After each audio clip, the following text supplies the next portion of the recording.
Papunta po tayo ngayon sa gym ni Berry. Good morning. Ngayon kakagising lang. Pupunta tayo ngayon guys. So ayan guys, makikita natin. Bali yung napasukan ko, parang boxing room to. So dito tayo sa may gym area.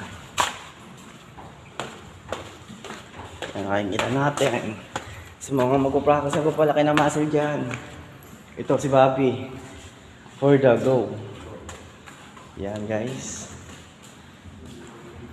So do your best and forget the rest. That is the motto. So napakaangas guys. Pwede kang kahit anong position gawin mo dito guys. Meron silang 10 pounds. 20, 25.